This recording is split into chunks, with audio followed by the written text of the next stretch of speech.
Hi guys, so I'm back for my second video, which is going to be a wrap up of what I've been reading in January, as well as, reviewing and talking about the books a little further.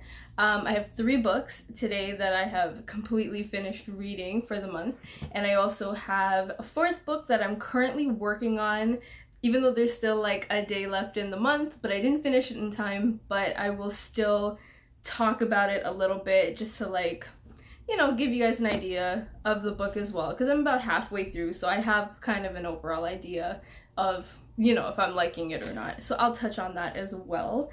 One really quick thing that I wanted to say is I just wanted to say thank you to the people who have commented on my first video and just extended a warm welcome to the Booktube community. It's so nice and it's been really awesome, and it just makes me more excited to do this and be making videos and stuff. So I'm hoping that this video will also give you guys some good ideas of some reads moving forward into the next couple of months, because the ones that I have today too were, in my opinion, some really good reads. So I think that they're gonna be recommended for sure.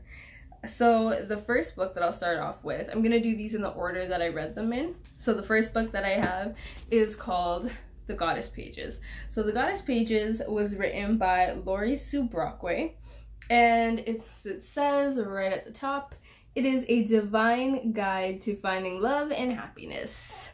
So this kind of falls under spirituality, self-help, and that sort of thing.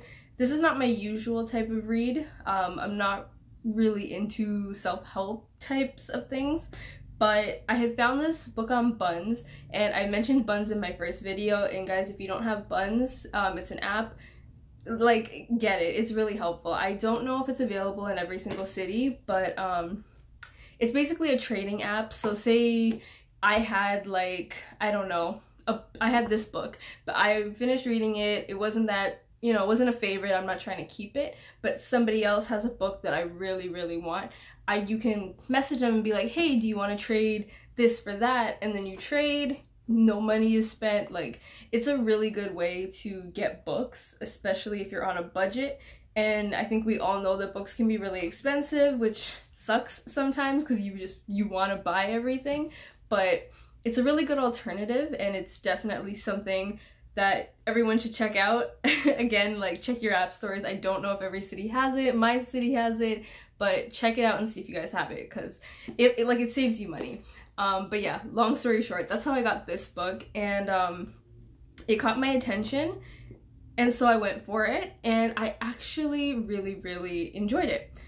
So basically, the structure of the book, if I have to explain sort of how it's, I lost my page, explain how it's structured, is, so it starts off with the name of the goddess, and then it kind of goes into a little blurb as to, what sort of topic this goddess falls under. And then after that, you get sort of the who they are, and it gives you the backstory of the goddess, what religion they're from, what they stand for, what their story was, and then after you get how to invite her into your life. So this is where they come with different suggestions of things that you can do, and there's usually maybe anywhere between 5 to 9 suggestions that you can follow and see which ones that you are interested in. And then the last thing that it'll end off with is how to keep the goddess with you, whether it's she is the goddess of beauty, so make sure you keep up with your self-care, or pay attention to your dreams if they have certain symbols and stuff like that. And then there's an affirmation at the end that matches that goddess's principles as well. So this varies across all religions. There's goddesses that are from Christian religion, Hindu, ancient Egypt, the Greek goddesses as well. So there's a lot of variety, and basically the sort of point of the book is that you can invite that energy into your life. You know what I mean? It doesn't matter if you are of that faith. So the author of this book, she's also an interfaith minister. So that was also sort of her background in doing the book as well. So overall, I liked the book. I thought it was there's a lot of good information, especially if you are a spiritual person and you're into things like that. I think it would be very helpful and you'd probably really enjoy it. Personally, I'm not into some of the suggestions because some of the things that they will say is like, you know, to invite so-and-so goddess, build a shrine to her, and light candles, do an offering of whatever every day, leave flowers at the shrine that you create in your room, something like that. I'm not personally into those things so much, so it's not really something that I'm going to do, but there were suggestions that I liked that I would take into my life. I can't remember which goddess this one was under, but it was like it was kind of like a month-long goddess challenge. So you would write like 30 days worth of qualities that you think a goddess possesses. So like confidence, strength, beauty, poise, whatever. You write them on pieces of paper, cut it up, and then every day you pick one out and then you just apply it to your life. So if you picked up confidence, then that day you need to do everything you can to embody confidence. So it's kind of like a month-long challenge. And I actually think I'm really gonna do that one too. If I do, I think I would make a video and kind of let you guys know how it goes. Let me know if you guys would be interested in like, you know, a video on like the goddess challenge, because I'm thinking that I want to do it for February. So let me know in the comments if that would be something interesting. But yeah, so those suggestions I liked because I think whether you're spiritual or not, you can implement that into your life and it would probably have a really, you know, positive impact on you. And then if all fails and you're not into any of that, there is like actual information and history on these goddesses in the book. So if you're into history even, or just curious about all the different goddesses in different religions, you know, you can also at the least get something from the book regardless in that way. So for me, Goddess Pages was a 4-star read. Really enjoyed it. Just, I wouldn't give it a 5-star because I'm not walking away with it like, oh my god, I'm doing every single thing in the book. But still really liked the principles of it. I liked what the book is trying to achieve. So solid 4-star read for me. So the next book that I have, which I also included in my haul, my first video last week, was In My Own Moccasins, and this is by Helen Knott. So this book was a memoir of her life, and so it is straight up, I'll tell you guys from the jump, trigger warning on this book because it deals with a lot of really tough, really tough topics. It deals with substance abuse, alcoholism, rape. It's a lot. So Helen Knott is a First Nations Canadian author, and in the book I think what was so heavy about it too is that she also kind of talks about what it is like, or what it's been like for somebody and in like First Nations communities in Canada, and you know, sort of what the different I'm trying to think of like how to word this, but what the different struggles, I guess you can say, are in First Nations communities in Canada. And I mean, I'm in no way like an expert at all, like full disclaimer, but from what I do see in the news and stuff like that, Canada is not doing a great job to help our First Nations communities and work towards like reconciliation, although we say that we are, but I don't personally think that we're really doing that much. It's damn near like the bare minimum, if anything, you know? So it's not much. So I think that's also why this is kind of, it's informative in a way too, because it opens your eyes to like the realities in communities. And it was, in general, the book was really well written. She weaves you through these different moments in her life, and there's moments when you just stop and you're like, okay, like, let me breathe, because it gets very intense and it's very realistic. And the way she writes the book is sort of, it's just like, this is what has happened, this is what is happening, and I am unapologetically telling you this story, and I'm not sugarcoating anything. and it's also very poetic at times too, which is something that I really liked.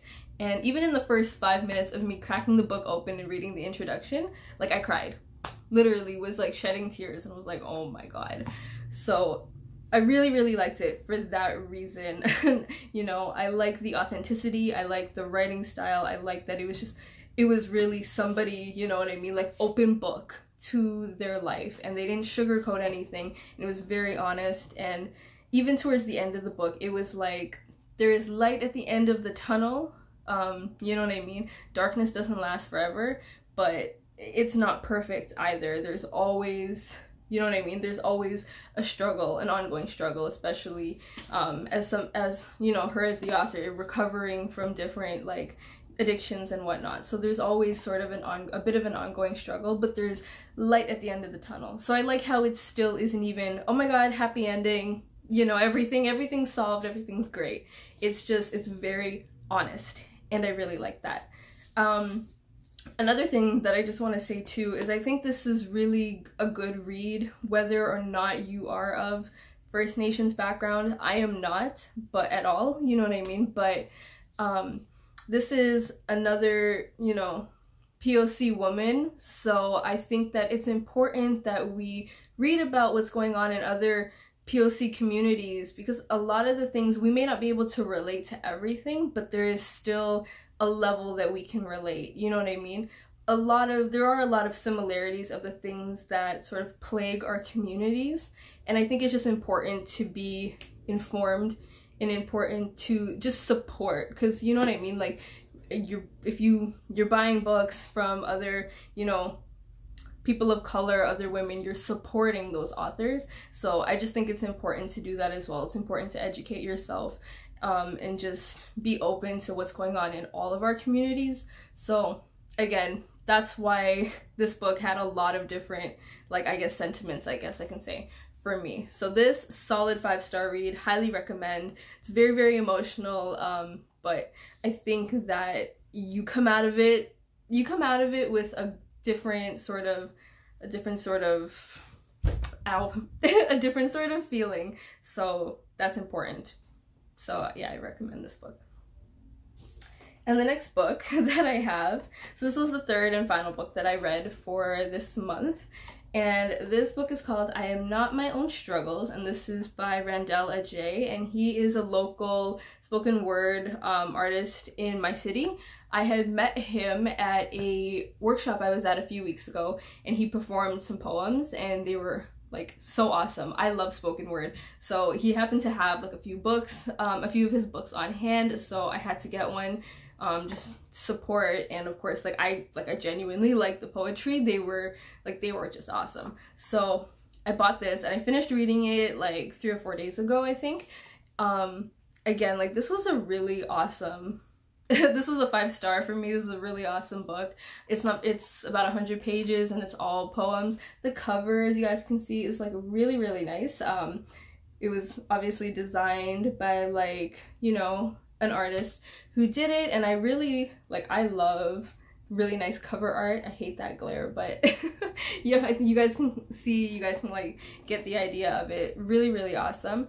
If you're into spoken word and you're into poetry, one thing I would suggest too is like find the local artists in your city and support them as well, because there's a very popular like mainstream poetry books and like artists, writers that everyone loves, but there's also so many really awesome ones in, like, you know, our cities that we live in, and it's really important to support those people too. So definitely do so. This 5-star read for me. If you guys are interested, Google him, because he has, like, his poetry is awesome, his performance is awesome.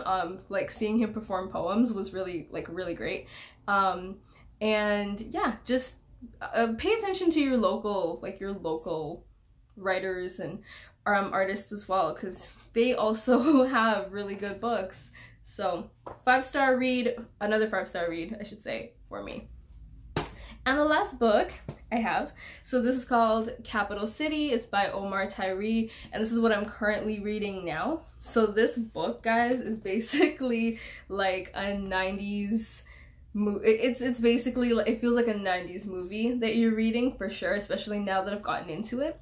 In the beginning, it started off kind of slow, and I wasn't sure if I liked it at first. I was kind of like bored, to be honest. It was just like a slow beginning, and there, like, I don't know, I wasn't feeling the characters at first, but sometimes books start off like that. So I obviously just like kept going and pushed through it, and now I'm about halfway through and I'm liking this book. Like, I'm really, really liking this book. I won't give it a rating as yet, just because like I'm not all the way through, so I don't know, I may not like the ending, whatever.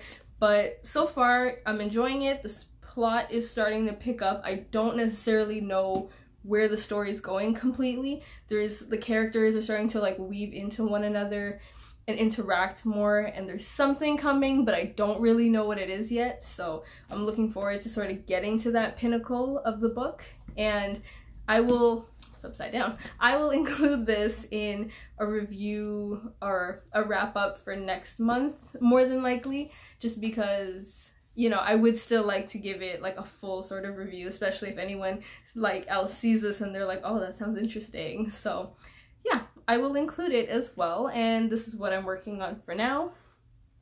That's all I have for today, for today's video. And the books that I have. I hope that you guys enjoyed the video. I hope that hopefully some of these you guys will find interesting and want to like give them a read yourself. They were definitely some really good books, and I would recommend all of them. None of them were particularly like just bad or not well written or anything like that. I really just enjoyed reading all of them. So they were all sort of a diverse selection as well. So if any of those catch your mind, definitely like try to like check them out, you know, Google them, see if they like further would catch your interest. And that's it for me today. I will see you guys in my next video next week. Bye.